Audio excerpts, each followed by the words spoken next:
Here, yes.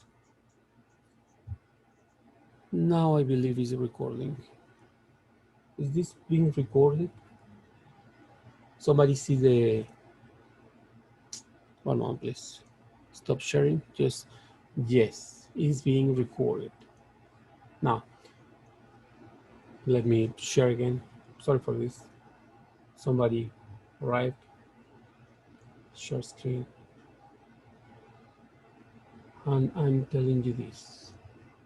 So, and remember, this is the last slide of chapter 2. So you read this one, go back to the beginning, review it, read everything. Now jump into the book, read the book, go to the My Lab exercises, and you will get 100. It's very straightforward. If you got a less, don't worry. It's not too much. And as I told you, I not always get 100. It's kind of depending on the assumptions of the author. So I was telling you, you will have improved customer value and engagement once you figure out about your marketing returns, how much money or how much possibilities your investment in marketing is giving you. And it will be expressed in increased customer attraction, or increased customer retention. They will stay with you. They will become loyals, and eventually they will become promoters of your marketing offerings and your brands. And these will result on the increase in customer lifetime values. Remember, I told you, if you discount all the net income coming from customers and you build a lump sum on whatever amount of money you are expecting from a certain group of customers, that is the lifetime values of that customer base. And that taken together is what we call it customer equity. Just a little adjustment. When you take accounting, accountants, they pay a lot of attention on this. They don't call it a customer equity. They don't call it brand equity, because sometimes you have different segments and you take on a segment by segment basis the calculation. But what about if you get all together in your company? Well, your company has a brand, and that brand now is represented by a lump sum of how much money they are expecting to make from all their clientele. That brand equity is called by the accountants goodwill. And the goodwill is the base to value a corporation. So you come up with a multiplier and you say your corporation is worth it $100 because the brand equity, we did a calculation on your brand equity is $100. And in the industry you are now located has a multiplier of 5. So whatever you have, 100 times the multiplier, the industrial multiplier 5, that equals 500. Those 500 is how much somebody wants to receive for that corporation, and you sell the company. You see? Now, let me go back. Organizing corporations, making them successful, coming up with in those corporations the new ventures, coming up with a customer base that you can quantify is per se a good business. So the business is not selling clothes or producing aluminum or an electronics retailer. No, the business is the organization and the first steps of that company. And so when you have a acceptable customer base, you sell it. You see, that's another business. Organizing, starting, and selling corporations. Now, SWOT analysis, we will come back to this thing very many times. This is kind of Harvard grid that we have to deal with. We have four four squares.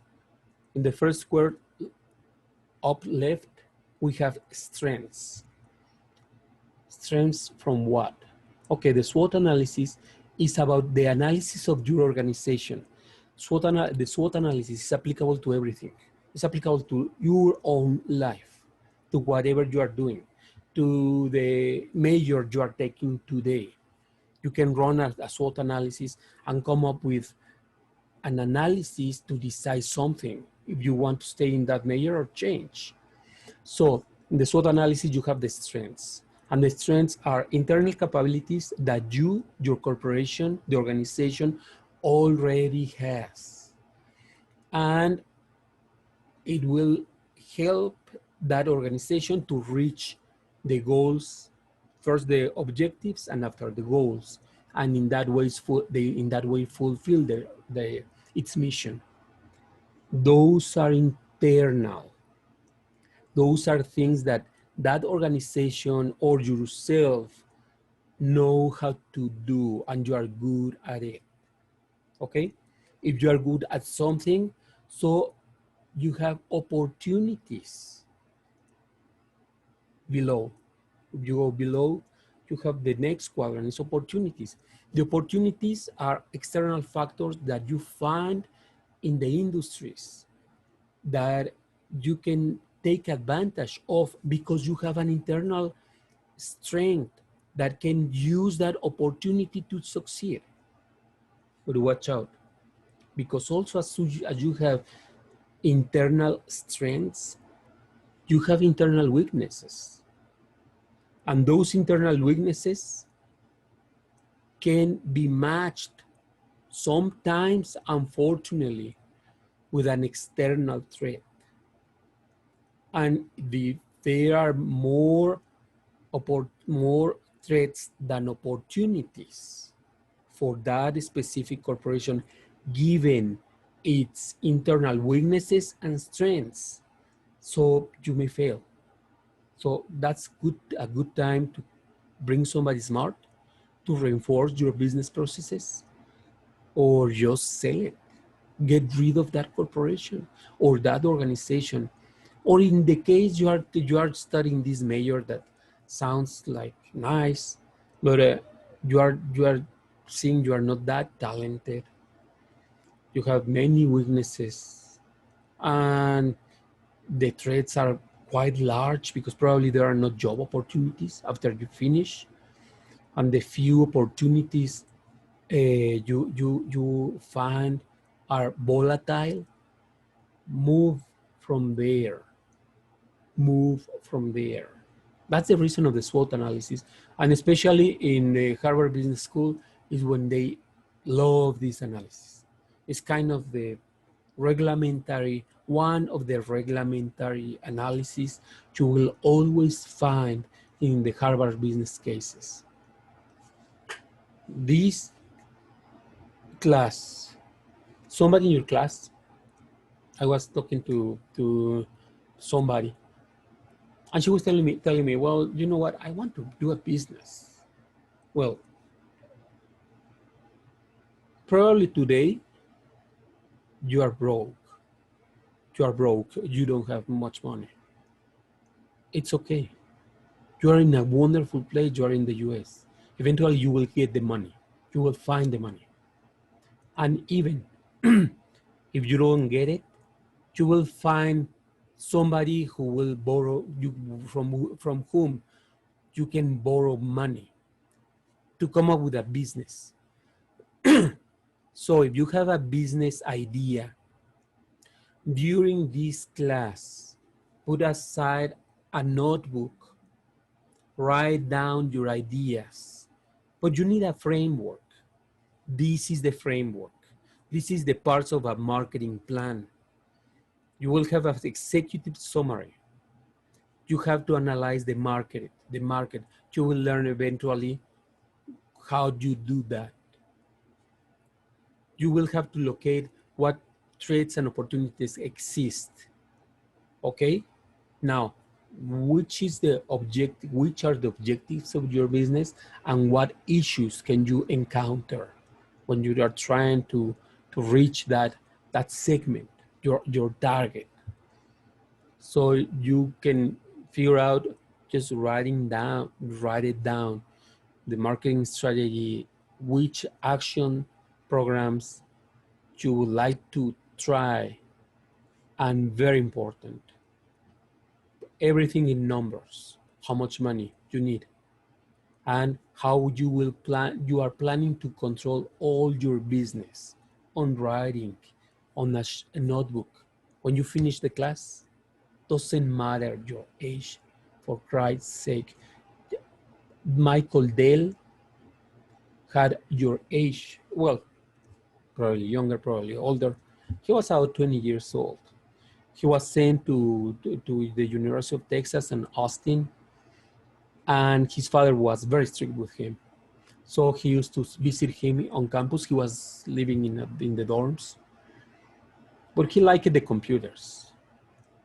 So, and before, you could change the parts of the computers very easily. Today, you can do that.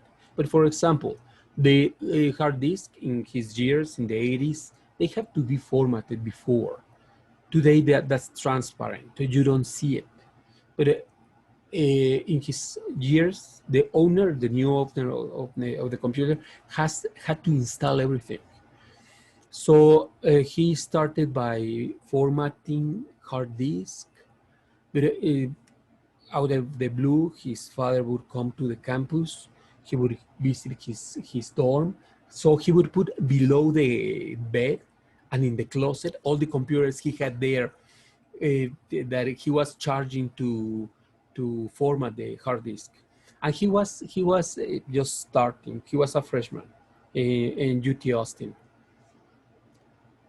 Somebody asked him, "Hey, you are very good." Somebody told him, "You are kind of very good at these things, metal things. Is there a way you can build for me a computer?" And he said, "Well, probably yes, and I can probably even install for you whatever software you need. What do you need?" And the person told him he did it fast. It was easy for him, and he said, "Oh, I can do this. I could sell computers, custom computers. I can do that." So by the second year, he told his father, "I'm quitting school. I'm not interested anymore. It's taking a lot of time from me." His father was really pissed. He didn't want to let his son abandon the university. And today, 20 minutes from UT Austin, you can find Michael Dell's business. Its name is Dell Computers. You are using, couple of you guys are using a Dell computer today. That is how it was born. He didn't need cash, but if you need cash, even the American government has money for those new ventures. So in this class, remember, take your notebook, write down for you all those ideas. And once you know how much money you need for your business, first look for a an investor, and show this plan to an investor. Don't give it up. Don't give it for free. Make the investor to sign a non-disclosure agreement. And now show him or her your idea, and eventually you will do very well. Okay, let me change now chapter. We will go to chapter 3. Do you have any doubt about this chapter? No doubt? No doubts? If you have any doubt, you don't want to talk now, just send me the email and I will answer very fast. Now, this chapter is meant to go very fast. And there is a reason for that. You have to mature these concepts. So now let's talk about the market environment. And one of the examples of the book is Microsoft. They have been doing very well this thing, and they have been adapting to all the changes in the market. So now they are a cloud-based group of applications, what their main product, and they will continue adapting. And that's the magic of having somebody who is so smart and so eager to listen to customers as Bill Gates. So the market environment is a group of actors, forces outside of the marketing realm that will affect you as a marketing manager. So there are many things, many moving parts that will at the end affect you. So the idea is to have, you know, intuition, what to do with this thing that is bothering me today.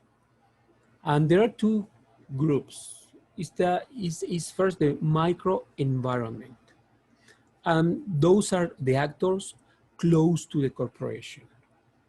Human resources, suppliers, marketing intermediaries, competitors, some publics that are close to your company. And you also have the macro environment. And the macro environment is those larger forces like regulations, political environment, technological shocks, natural resources, demographics, culture that will necessarily impact your organization and your marketing offerings. And you cannot escape them. Now,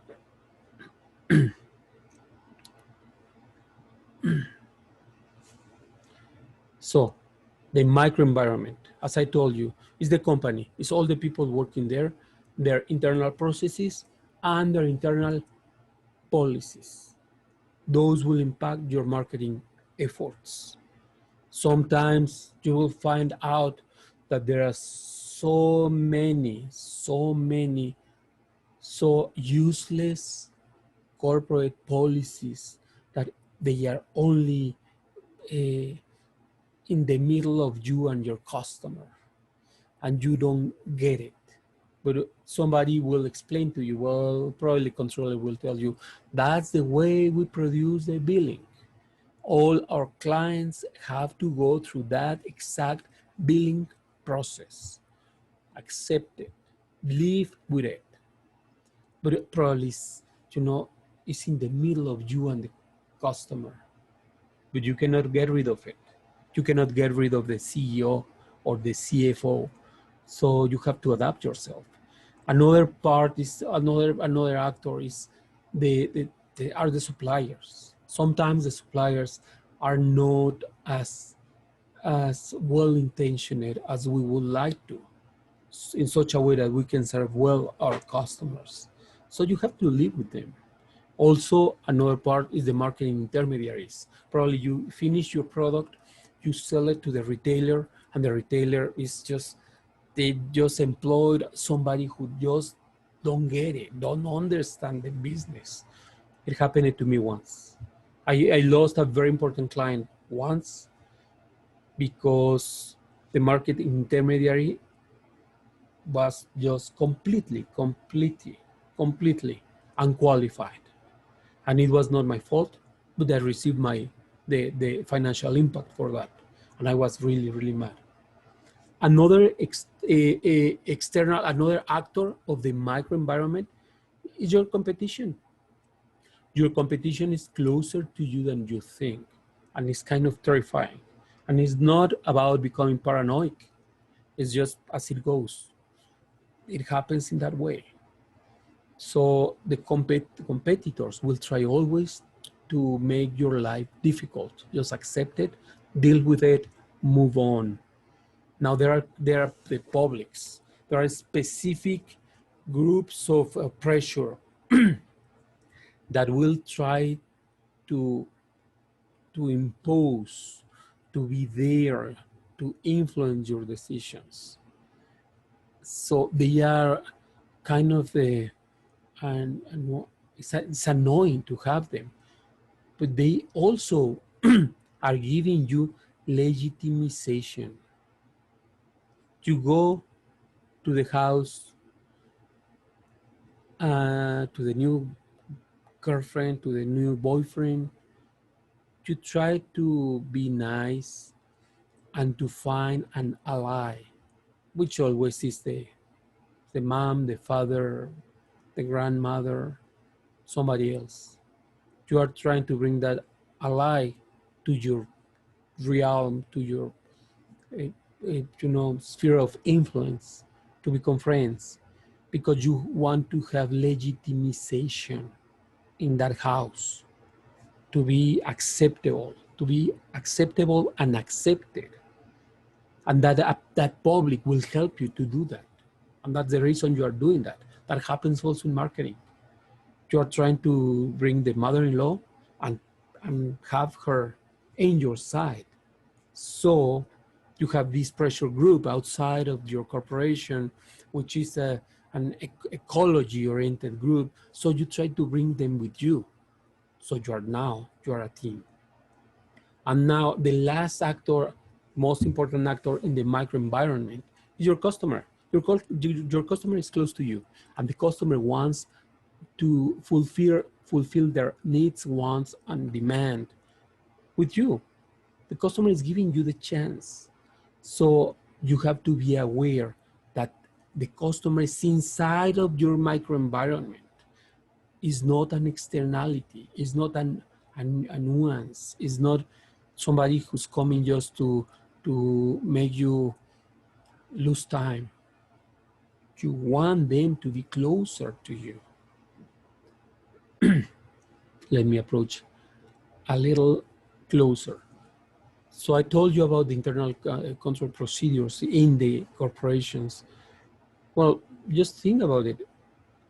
I don't know if you already have your first management class, but normally is the CEO the top dog of the organization, and from there, traditionally, you studied functions inside of the corporation. So you have finance, you have operations. Finance is about money. Operations is about production.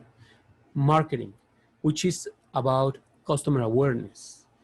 Human resources, which is about how you manage the personnel inside of the corporation. That's a nice, healthy way to analyze the corporation. But watch out, this is part of your microenvironment. Is your house. If there is a sock on the living room because dad just came, watched the TV, took off the socks, he walked away to sleep, and somebody's coming home, well, you pick the socks by yourself and you put it, in the bucket where eventually it will be washed. But it's you, because it's your microenvironment. It's kind of your team. And remember, you don't scream too much in such a way that your neighbor hears you screaming, because your neighbor will start bad mouthing about you. And probably that neighbor is your competitor. Remember, your competitor is part of your microenvironment. You have to be very careful with them. Now, we talk about the suppliers. Sometimes they are not aligned. Watch out this. I love this slide because something that the book is not talking about. This, I don't know why. They are providing you the case as an example of IKEA. You go to IKEA, buy everything is cheaper, is nice design, nice quality, acceptable. You can bring it to your house. So you are getting into a marriage with your supplier.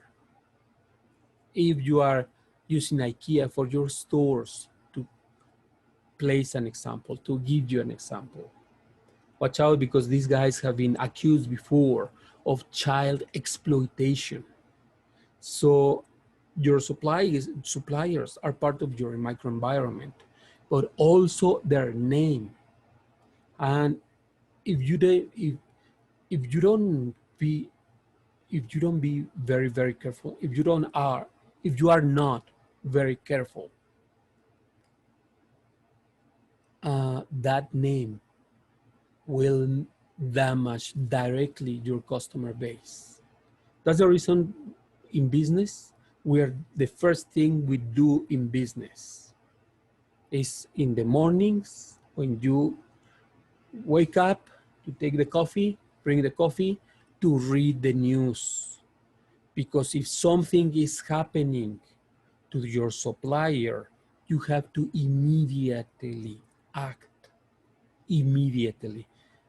If you do nothing, the no action is an action.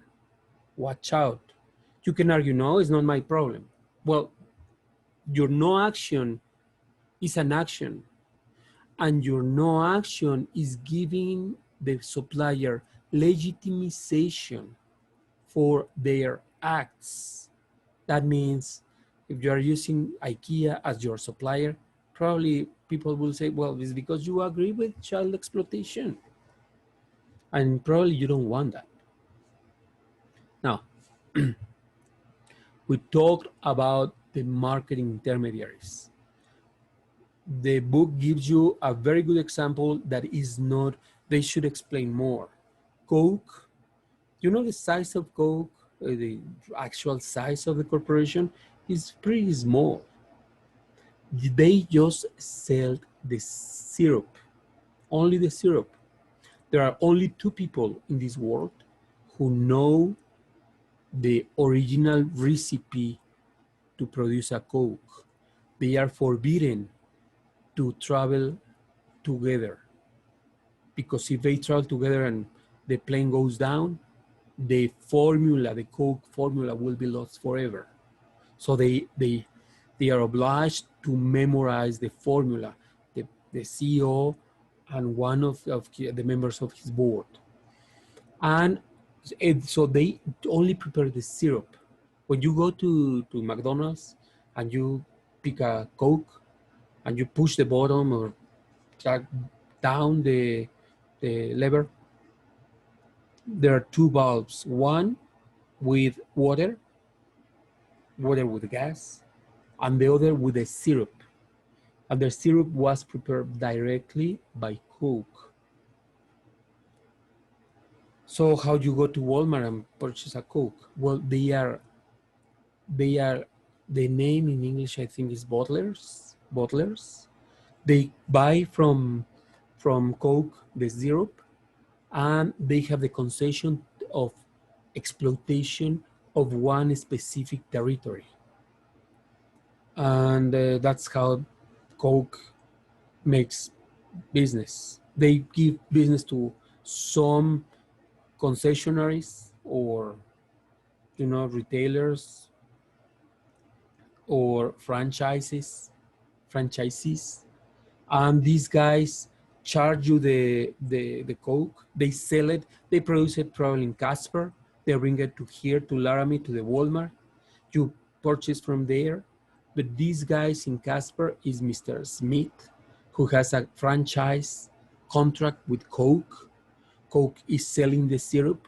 This guy, Mr. Smith, is bringing from his plant to this Walmart the Cokes for you to buy them. And Coke receives, the corporation receives one part. They are in Georgia, in Atlanta. And Mr. Smith from Casper, with all the machines to do this, received his part. And that's how it's made. If you don't get along well with if Coke in Atlanta don't get along well with Mr. Smith, they could lose a lot of market. So you have to get a good relationship with them. Now, also you have physical distribution firms You produce the thing and you hire somebody to distribute the products. That's the case of Amazon. That's the case of Alibaba in Asia. That's the case of eBay and his subsidiaries all over the world. They are just physical distribution firms. They have the expertise to move products from one place to another. Straightforward. Now, there are financial intermediaries, and the financial intermediaries make a lot of money, and it's so interesting. Those are the banks, and the non-banks banks. They are called the non-banks banks. And I will give you the banks. Everybody knows the banks. Everybody knows the credit unions. For example, here in Laramie, they have a very well-known credit union. But the non-banks banks are interesting. One day, 1998, 1997, the president of Toyota was asked, well, what do you think about General Motors? Well, General Motors is a wonderful company for financial services because they have this bank specialized only on car producers for the automotive industry. So everybody, Toyota, Honda, Ford, goes to General Motors to get finance, to get money, to borrow money, to produce something. And he said, well, they have one small problem. The president of Toyota said, they should focus on their business. Their business, they should focus on what they do best, which is the financial services. And they should forget about producing cars because they have no clue how to do it. So General Motors were offended, the people in General Motors were offended. Well, we have a wonderful company for financial services, but also we have a very good production of cars. Our cars are of quality. Well, 2018, 2 years ago, probably some of you don't know this. General Motors, Chrysler, Fiat Corporation, and Ford announced they would stop producing cars. Only Ford remained with Mustang, the Mustang and the F-150. General Motors, I think, I don't remember the name of their car. And I think Fiat, Chrysler Fiat is just producing Fiats in Europe. General Motors is producing one car for China, only in China, not in the US.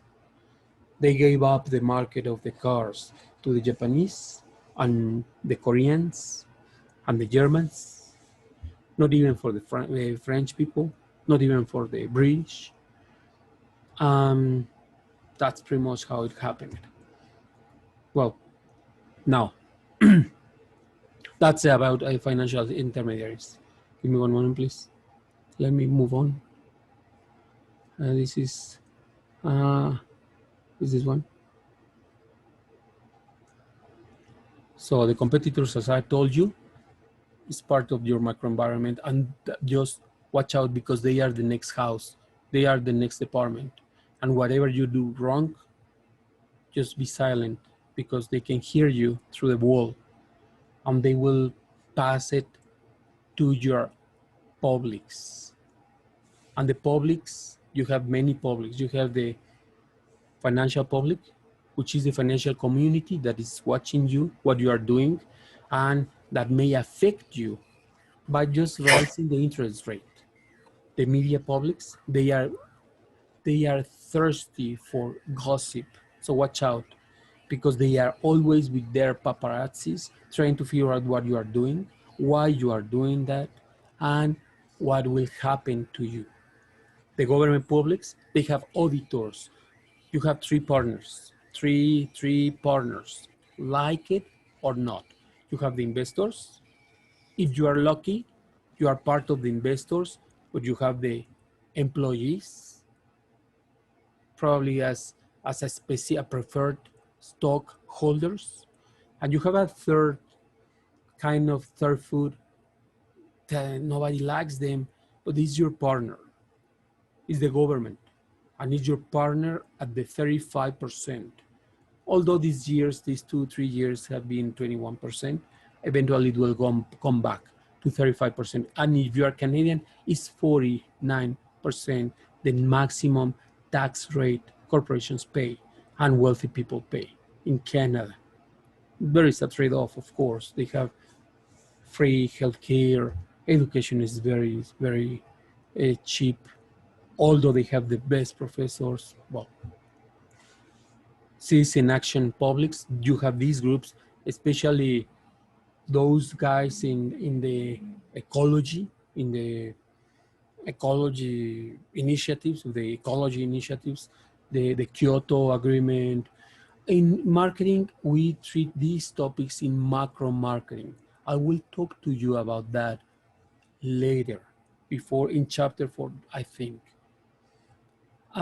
We have the local publics, for example, here in Laramie. I don't know what happened when they had this concert in the Cowboys Saloon. I think it's in 2nd Street. They had this concert last Friday. So I don't know how that impacted their wealth, their customer base. I would never go back there again, knowing that they are spreading the disease. But I don't know. The general public that will always follow your marketing offering because you are offering something that may fulfill their needs, wants, and demand. And the internal publics, you don't mistreat your employees. This is a very important message today. You have an employee, treat him or her well. Don't play around. Treat him or her well. They deserve it. They are helping you to build something that probably is very good, is very nice, and will be good for you and for your future. So now,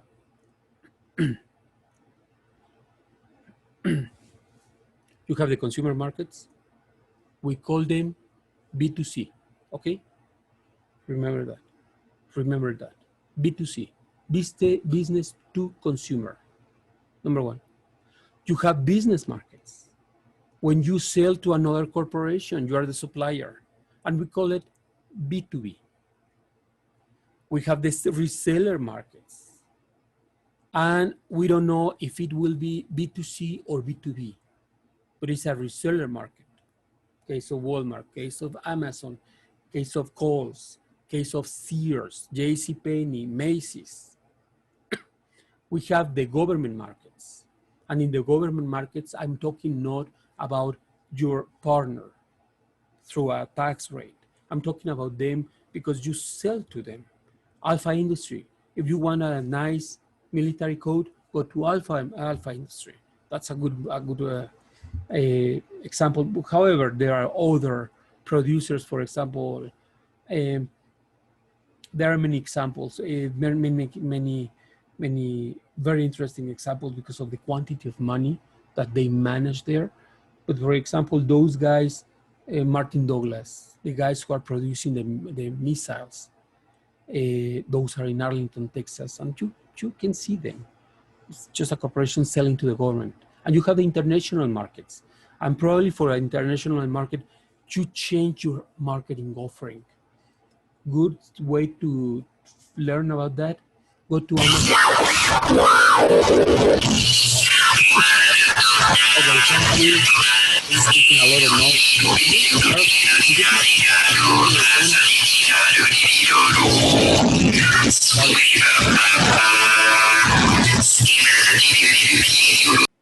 Okay, Charles is mute. It's a puppet, I think. Okay. That's so funny. The puppet is so funny. Okay. Go to Amazon.ca and compare Amazon.ca with Amazon.com, and you will see a very interesting difference in prices, marketing offerings, the design of the website. Kind of honestly, Amazon in Canada is very boring, honestly. But I hope there are no Canadians here. So now we have a just rephrasing the macro environment. You have the demographic part, how people are organized, what is the composition of your of the market, the economic forces, what is happening in macroeconomic terms, the natural resources, how the natural resources will impact your marketing offerings, the technological advances, today the political environment that is making a lot of harm everywhere for everybody, and the cultural aspects that also will influence your marketing offerings. Let me talk a little bit about demographics. And this is where this thing becomes very interesting for you. Now, give me one moment, please. Okay, demographics is the study of human populations. It's the size, density, location, age, gender, race, occupation, and some other statistics that you may want to explore. The demographic environment is about people that is composing the market. So remember my silly example of the bar. You go into the bar, you stay in the door, and you saw all the people. Same thing. And you might probably will, if you observe more carefully, probably you will see this group of people walking towards the bingo machines. And that's a demographic trend. Now the magic happens when you say, okay, how those people are moving towards the bingo machines. Let me elaborate a little bit more about that. One moment, please. You will, I promise these next slides will surprise you a little bit. So, okay, let's talk about demographics. Today, there are 328 million of people in the US. By 2030, in 10 years, there will be 30 million more, 360 million, okay?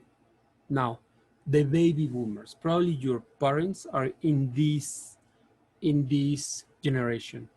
They were born from 46 to 64. Today, about 22% of the population of the US are baby boomers. But of all the dollars spent in the country, 42% is coming from the baby boomers. They have the money. That's typical. So only 22% of them are responsible of 42 of the expenditure in the US. And they are, well, they and a little chunk of the Generation X account for 80% of the luxury travel spending in America. So you have this beautiful village. Somehow you have influence. Your rich auntie has this beautiful village, and you are telling your auntie, you know what? Why don't you rent it? Well, you can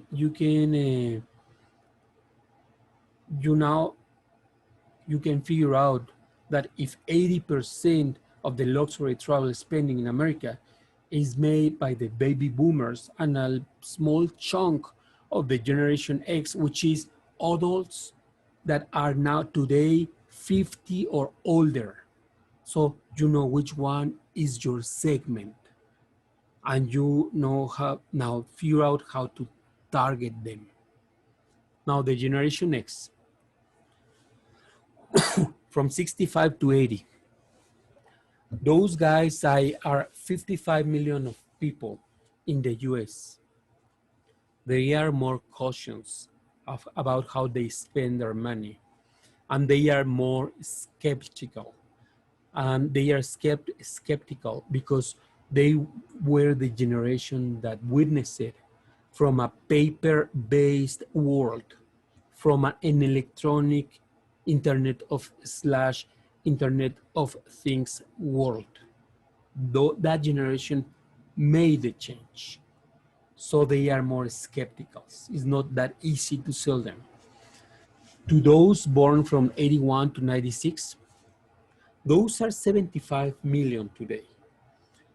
They feel comfortable with digital technology. When I read this in the book, I went to another sources.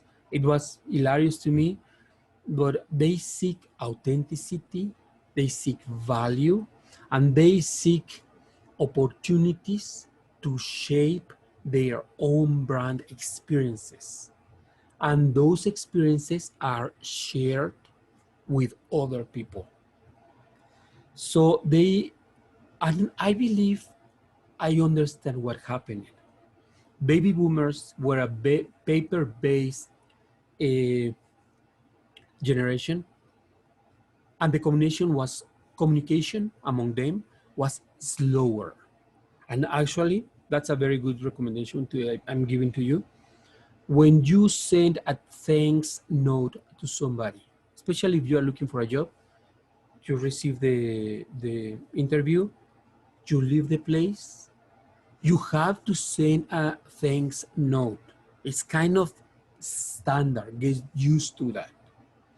But a really nice, well-made thanks note is on writing. Doesn't matter if it's ugly, but do it on writing. Don't send a message. That's considered by many people as a very unpolite. Just write it down, small piece of paper, send it even by mail, saying thank you for the opportunity to talk to you. It was interesting, blah, blah, blah, blah, blah. Now, I understand why they don't feel comfortable, because baby boomers were a paper-based slash slow communications slash clear values generation. Generation X is the transition towards a new sophisticated world. And now the millennials came, and they were born in the electronics, in the fast communication, in the easy way to get the the information. So they don't understand the baby boomers, and sometimes they laugh at the baby boomers. Wrong. The baby boomers have the money. Don't do that. It's not smart. Now, after them, the Generation Z came, and that's probably most of you. Born between 97 and 2012,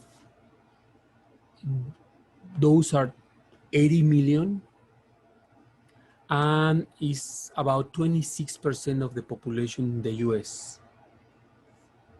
This is very interesting, and this is one of the reasons I told you I wish this class was more multicultural. You have a new, a new breed of people. They are ethnically and culturally diverse. They spend, or your group spends about 43 billion to 143 billion annually of your own money. And you have the power to influence about 333 billion of family spending in the US. And that's very powerful. So you are coming with a lot of purchasing power. Of course, this book was made before the pandemic, but eventually it will come back. Now, the Generation Alpha. Those guys are your competition. Those guys are the most dangerous. They were born in 2012. They are about 8 years old today, the oldest of them. But they have better education. They really, really ace technology. Actually, they don't conceive technology, a life without technology, and they will be the wealthiest ever in the history of the US. Oh, well, the book was written without considering the pandemic. But if everything goes back as it was before, those guys are your competition, and probably they will be more talented, better educated. Watch out. This is your time for you to get a very nice, sound education. Now, very fast, yes. It's very difficult as a marketer to aim at all the segments. You want to do that. You want to sell something to the family, not to somebody. But that is really difficult. So you want to sell an iPad. You want to sell a tablet. Are you going to convince the baby boomer? Of course not. They essentially they don't care. Probably you have a shot with the Generation X there in the family, but really, probably you will not succeed.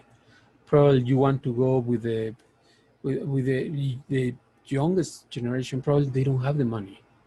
So it's very difficult for us to sell intergenerational marketing offerings. So the best thing to do is just always focus on a specific segment. And inside of the specific segment, target a specific niche, N-I-C-H-E, niche. Inside of that segment, that specific group, which in the bar case, in the bar example, would be your friends. Very fast. Let me talk about marriage. Now, traditional households, they have husband, wife, and children. Sometimes they have the grandparents here, right? How it goes in the US. Married couples with children under 18 years old are only 1 out of 5 households in the US, 18% around. Married couples without children are about 30%. Single parents is 8%. And non-family households, they account for about 35%. Okay?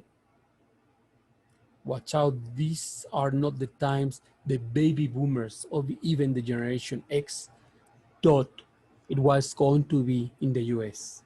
So there is a cultural shock, a generational shock about how things changed. Now,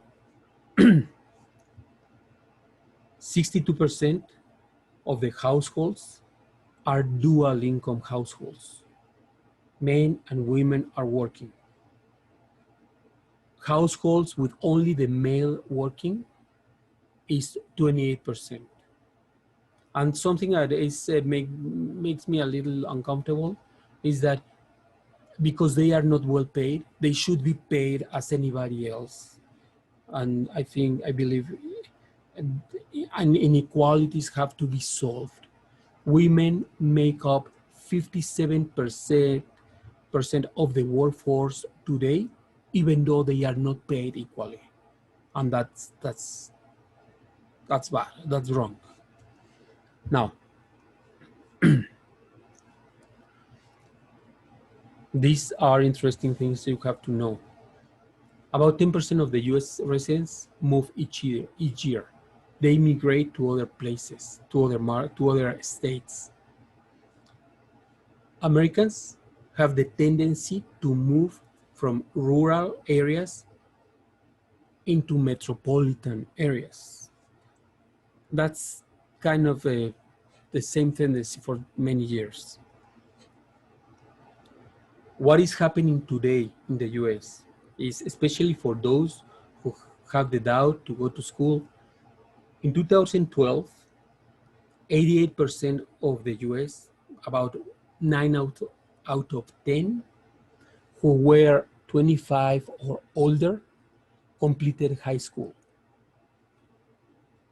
That's up from 1980, 40 years before, where only 66% of those people had a high school. Today, in 2012, also 32%. That means almost 1 out of 3 Americans have a bachelor's degree, whereas in the 80s, only 16%. It's about 1 out of 8. Only those had bachelor's degree. And watch out, because this is evolving. This is becoming more and more and more competitive. And that really sucks, because you have to be better, and it's much more difficult. And remember, the alpha generation is coming, and those guys, when you are 30, 35, they are coming into the market and they will rock. 60% of the population are white, non-Hispanic Americans. 1 out of 5 people are in the US Hispanic, and 13% are African American. It's about 1 out of 7. Today, one is only 6% of Asians, but by 2060, Hispanics will be about 1 out of 4, 1 out of 3 Americans. 28% of the population in the US will be Hispanic. Americans will be about 15%, and Asians are increasing towards a 9%. So it's kind of a black Americans and Asians will stay steady about the same proportions, but Hispanics are reproducing crazily. So they will be 1 out of 4 out of 3 American people will be Hispanic. And by then, you probably will be 60. So probably you will retire, but the retirement is disappearing. Good advice: learn Spanish, learn other languages, but especially Spanish is getting very strong. It's coming very strong in the US. Now, 4.5% of the US adults are lesbian, gay, bisexual, or transgender. Yet they are well educated, and so their buying power is about 1 trillion. So even there are 10 years ago, Burger King started a new strategy where they had restaurants only for those guys. That's how big is their buying power today.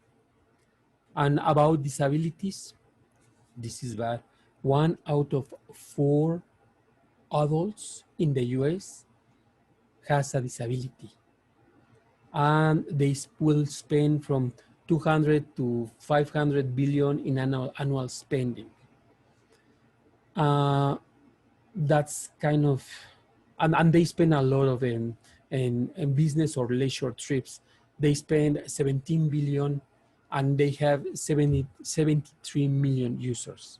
Okay, a lot of data. But what you just received now is a big picture about how the US is today, and some of the tendencies, So when you start your business, your own business, think in the future, where it is moving now. For example, the person I speak with, I told her, you know, open your Hispanic bar. There are no Hispanic bars here. And you will be a success. Just in your bar, just sell Corona, Mexican beers. Corona, bring the from Anheuser-Busch, no Anheuser-Busch, it's InBev today, the owner of Corona. They are Brazilians today, but well, go to InBev, you know, agree a sponsorship, bring the Corona to your bar, open your bar in Laramie in the 3rd Street, everything Mexican, and behave as a Mexican tavern. And in the Mexican taverns, you may find this interesting. They will give you food in the table and it's free. You eat that food. What they will charge you is just the beer. Okay, and the food always is a good food. It's not, sometimes it's just chips, so you don't go back to that Mexican tavern, but normally it's good food, a nice soup, something. You even take lunch there, and you drink a couple of beers. That sounds like a good plan. And because the tendency is the Hispanic population is growing, it's a good time. Just do it. So, okay, guys, I'm staying here. I will stop here. I'm sorry again, it was a little long, but this is important material. These are important materials. I am updating each Thursday. I will tell you which homework is due on that Sunday, the next Sunday. So today's homework is straightforward. Video chapter 1, mini simulation chapter 2. That's it. You don't have anything for chapter 3, and chapter 4, the quiz, is next week. Okay, and next week we will finish chapter 3, chapter 4, and a good chunk of chapter 5. I'm available whenever you need to be there. So if you have any question, I'm here. I can stay more time as you prefer. And now this is the end.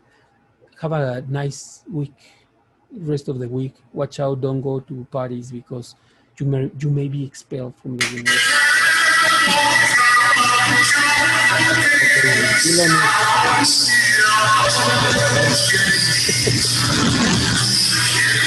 I have to mute you, Elon.